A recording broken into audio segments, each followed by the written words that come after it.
Bonsoir à toutes et à tous, ravi de vous retrouver sur 8 Mont-Blanc, il est 18 h, bienvenue dans cette édition du journal de la rédaction. Nous sommes le mardi 30 novembre 2021, au sommaire ce soir. Nous partirons en montagne dans le Beaufortain, plus précisément, pour débuter cette édition.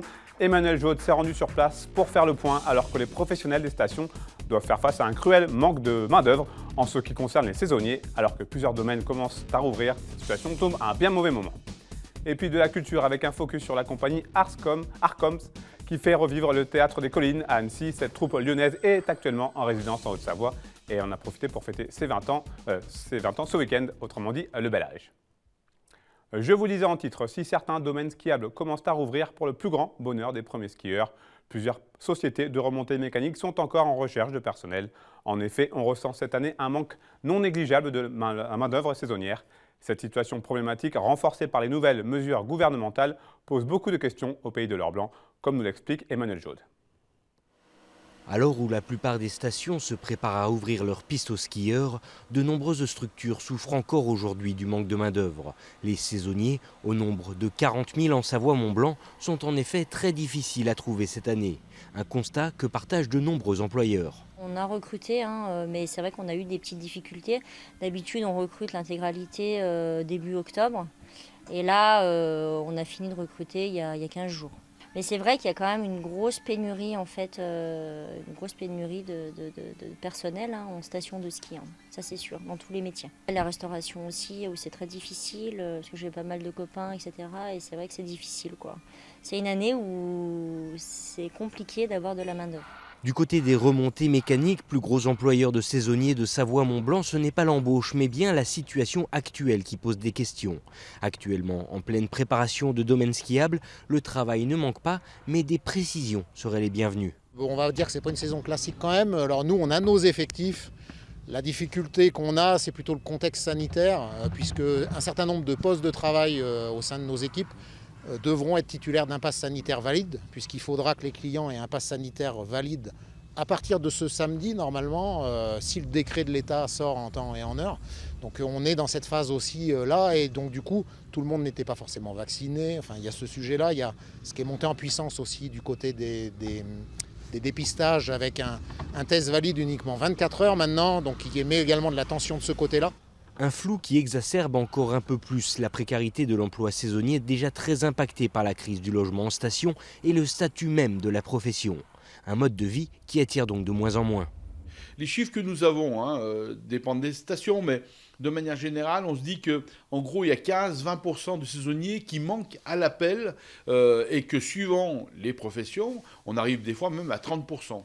Imaginez, et c'est ce que j'ai dit au préfet ce matin même, qu'une partie des gens ne viennent pas, et ce seront des domaines skiables ou des parties de domaines skiables qui ne pourront pas ouvrir, parce qu'il n'y a pas la sécurité, parce qu'il n'y a pas le restaurant, parce que... Donc aujourd'hui, notre volonté à nous, au niveau de la CGT, c'est de dire après une saison qui a été nulle, eh bien, au moins pour les salariés, et essayons de faire en sorte de bien passer celle-ci, et de mettre de l'huile dans les rouages pour qu'on arrive à ce que tout le monde travaille et sans sanction pour les salariés qui, n'appliqueraient pas le pass sanitaire tout de suite. On estime que les domaines skiables produisent en Savoie-Mont-Blanc 19% du PIB de nos deux départements, soit 5,8 milliards d'euros. Une manne essentielle pour notre territoire, mais qui repose encore aujourd'hui sur une main-d'œuvre fragile qui attend toujours un signe de reconnaissance. Et j'ajoute que le domaine skiable de Cézy devrait ouvrir ses portes dès ce week-end en pré-ouverture. Réunis en commission permanente ce lundi matin, les conseillers départementaux d'Haute-Savoie ont voté une aide exceptionnelle de 9 000 € à destination des Restos du Cœur. Ces crédits serviront à l'achat de 300 cabas à roulettes pour les bénéficiaires. Qu'elles soient mères monoparentales ou âgées, ces personnes éprouvent souvent de grosses difficultés à ramener chez elles les denrées qu'elles sont venues chercher dans les 8 antennes aux Savoyardes de l'association. Pour l'occasion, Martial Sadier, le président du département de la Haute-Savoie, a visité le site annécien des Restos du Cœur ce lundi. On l'écoute, ainsi que Joël Possiche, le président de l'association. Ils répondent tous les deux aux questions de Manon Toiti. Il ne faut jamais oublier qu'il y a aussi des gens qui traversent des moments difficiles. Il y a des gens qui ont une vie peut-être un peu moins facile que d'autres. Et heureusement qu'il y a des structures comme les Restos du Cœur qui sont là pour répondre. Et donc nous avons voté ce matin une subvention pour soutenir les Restaurants du Cœur de toute la Haute-Savoie. Le département s'engage à hauteur de 9 000 € en plus de la subvention que nous allouons chaque année. pour faire en sorte qu'on puisse un petit peu mieux adapter la prise en charge, en sachant que les Restaurants du Cœur, c'est 450 bénévoles, hein. La totalité en Haute-Savoie, c'est ce qui est remarquable, sont des bénévoles qui donnent du temps pour les autres, et ça représente 700 000 repas. Voilà. Hein, je rappelle qu'il y a 860 000 habitants en Haute-Savoie, et que les Restaurants du Cœur, sur les 9 sites, c'est 700 000 repas, donc c'est absolument indispensable. Ça nous fait plaisir, puisque en fait, c'est un projet qu'on a mené il n'y a pas très longtemps, donc on a mis un petit peu, on a fait des demandes de subventions un peu tardivement. On a bien été épaulé donc par le département, et surtout ça va aider beaucoup nos bénéficiaires, puisque les gens qui n'ont pas de voiture et qui prennent le bus, et en repartant avec des boîtes de conserve, du lait, ou enfin toute la distribution alimentaire, on les bras bien chargés. Donc on veille aussi un petit peu à la bonne santé de nos bénéficiaires. Et en ayant des cabas à roulettes, ça va permettre comme ça de repartir un petit peu plus tranquillement et sans s'esquinter le dos, quoi, voilà. On passe à présent à notre invité du jour et on va parler gastronomie avec vous. Stéphane Buron, bonjour. Bonjour. Merci d'être là avec nous. Vous êtes le chef du Chabichou à Courchevel, restaurant 2 étoiles. Votre établissement rouvre ses portes le 10 décembre prochain. J'imagine que pour vous et vos équipes, il y a beaucoup d'impatience, beaucoup d'excitation. Vous êtes dans les starting blocks ? On est dans les starting blocks. Toute la brigade est arrivée aujourd'hui pour commencer demain, parce que 16 mois de fermeture, il faut remettre en œuvre toute la cuisine, commencer par le nettoyage, faire ce qu'il faut faire pour remettre tout en œuvre. Et je pense que vendredi, nous commençons les mises en place pour que le 10 décembre, on soit opérationnel. Cette brigade, elle est composée de combien de personnes ? Alors cette brigade, elle est composée de 21 personnes en cuisine. Donc quand je dis 21 personnes, c'est aussi sur mes pâtissiers. 4 plongeurs, parce que là aussi, c'est un métier qui est très dur, hein. Et on y fait attention. Donc voilà, 4 plongeurs, parce qu'avec les roulements, les horaires, les choses comme ça. Et 2 boulangers, parce qu'on a la chance d'avoir une boutique, une pâtisserie, une boulangerie, et on fait notre pain. Donc il nous faut un effectif de 27 personnes. Alors vous l'avez dit, 16 mois de fermeture. Vous l'imaginez comment cette saison-là ? J'espère bonne. En tout cas, tous mes collaborateurs sont prêts à honorer ce Chabichou. C'est vrai que au mois de mars l'année dernière, on a eu des difficultés parce qu'on ne pensait pas jamais fermer. On réécrivait une nouvelle page du Chabichou et il nous manquait quelque chose. Je réécrivais mon livre et il me manquait quelque chose. Donc non, on est confiant et prêt à recevoir notre belle clientèle. Elle sera forcément différente cette saison, marquée donc par cette fermeture des remontées mécaniques ? Différente de la saison dernière en tout cas ? Oui, je suppose, mais je pense qu'on aura la clientèle sera au rendez-vous pour ces 5 mois d'ouverture. Alors votre autre actualité chaude, c'est aussi ce livre intitulé sobrement Le Chabichou, Stéphane Buron, Courchevel. Qu'est-ce qui vous a donné envie de vous lancer dans cette aventure ? L'envie, c'est très simple. C'est la famille Rochdy a décidé de vendre le Chabichou en 2018 et donc avec Monsieur Lavorel, donc le groupe Lavorel Hôtel, il a voulu remoderniser le Chabichou et de ce fait réécrire une page. Et on réécrit l'histoire du Chabichou, alors pas celle qui vient de s'écouler, mais la nouvelle histoire dans ce livre. Quand vous restez 32 ans avec un chef, j'ai jamais voulu passer devant lui et derrière c'était le but de retransmettre ce que lui voulait faire. Maintenant, c'est moi qui suis à 100% sur les fourneaux. Et donc, ce livre, il est plein d'anecdotes d'enfance, de souvenirs, de concours, de fournisseurs. Pour chaque aliment, une idée de recette et une anecdote, un souvenir ? Oui, un souvenir. Alors, j'ai eu la chance d'avoir Stéphane Méjanès sur l'écriture, qui a une très, très belle plume. Mais j'en aurais pu écrire des lignes et des lignes. Et des fois, je me dis, mais j'ai oublié ça. Et il faudrait peut-être refaire un tome numéro 2.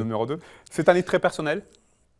Oui, Oui, c'est personnel parce qu'il y a beaucoup de moi dedans. Parce que quand vous écrivez un livre, qu'il soit écrit ou qu'il soit fait en photo, on y met tout son cœur. Oui. Donc oui, c'est un livre personnel. Oui.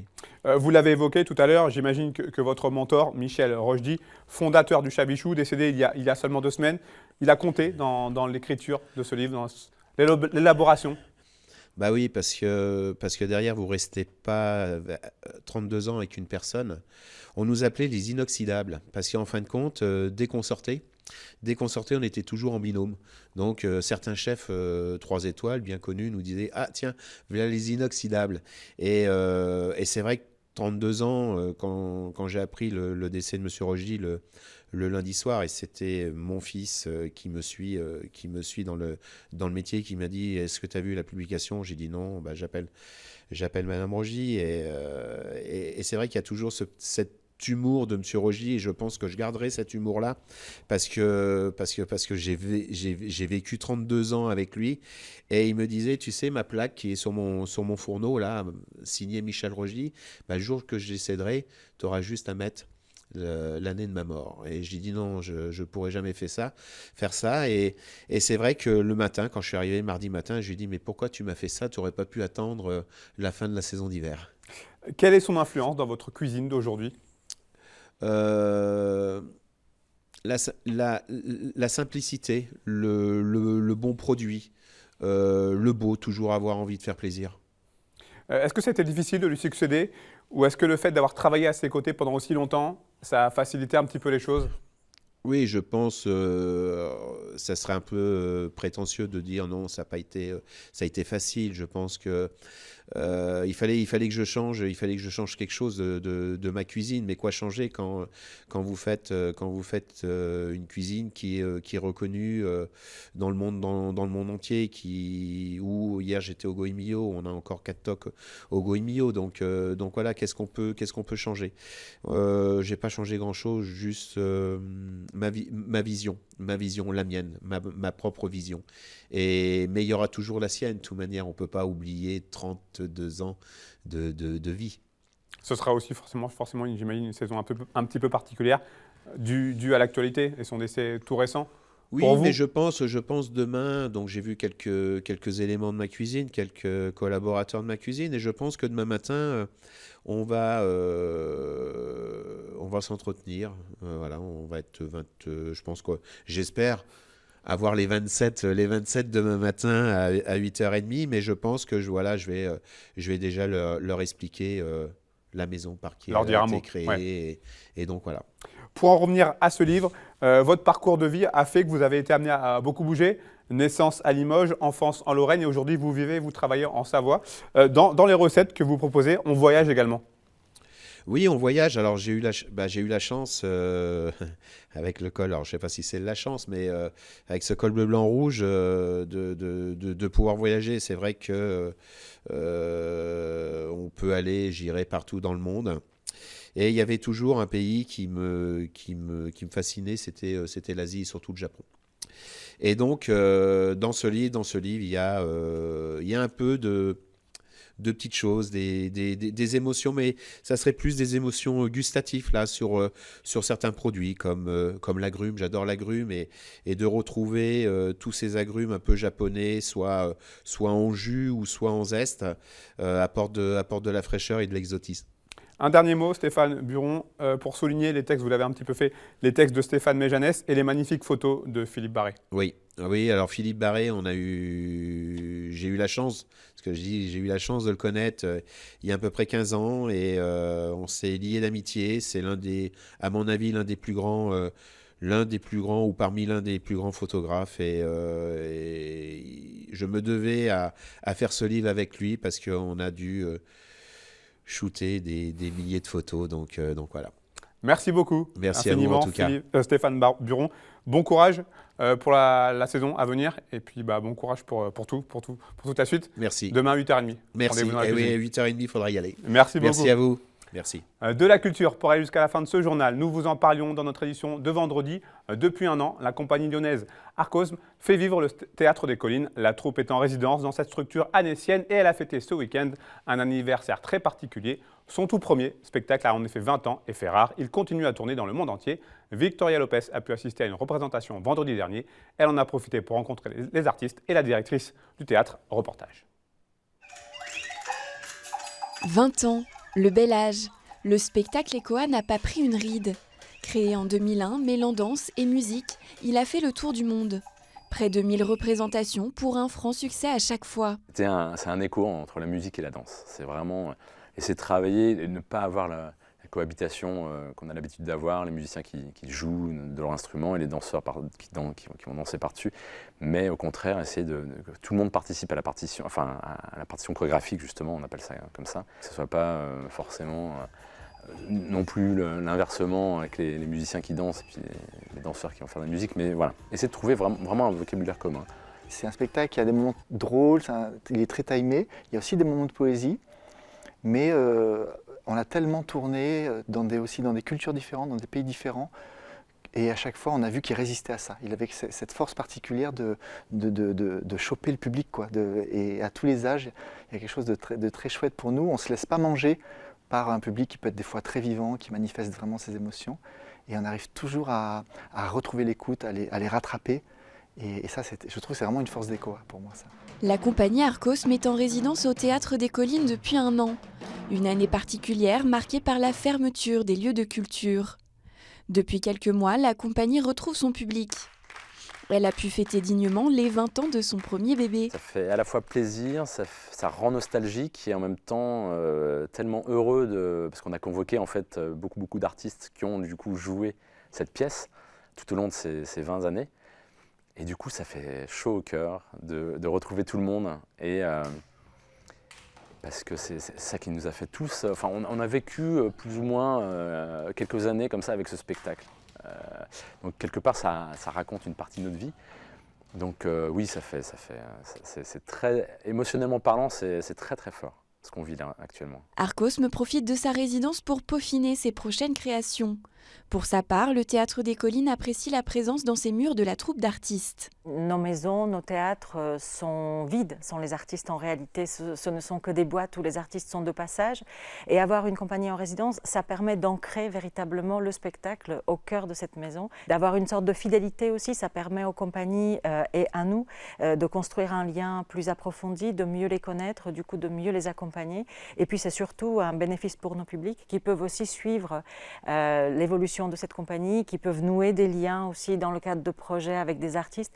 C'est démystifier aussi un peu ce rôle de l'artiste qui peut parfois encore être un peu fantasmé comme inaccessible, alors que ce sont des gens qui sont pleinement ancrés dans notre société et qui justement créent du lien avec les publics larges. Le public pourra encore aller à la rencontre de la compagnie Arcosme pendant les 2 années restantes de sa résidence.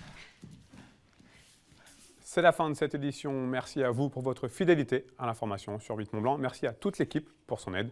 Tout de suite, la météo présentée par Thierry Paume. Place ensuite au 2e numéro de votre émission Panorama, consacrée à la photographie et présentée par Emmanuel Jaude avec le caporal Nicolas Barbet du 27e bataillon de chasseurs alpins.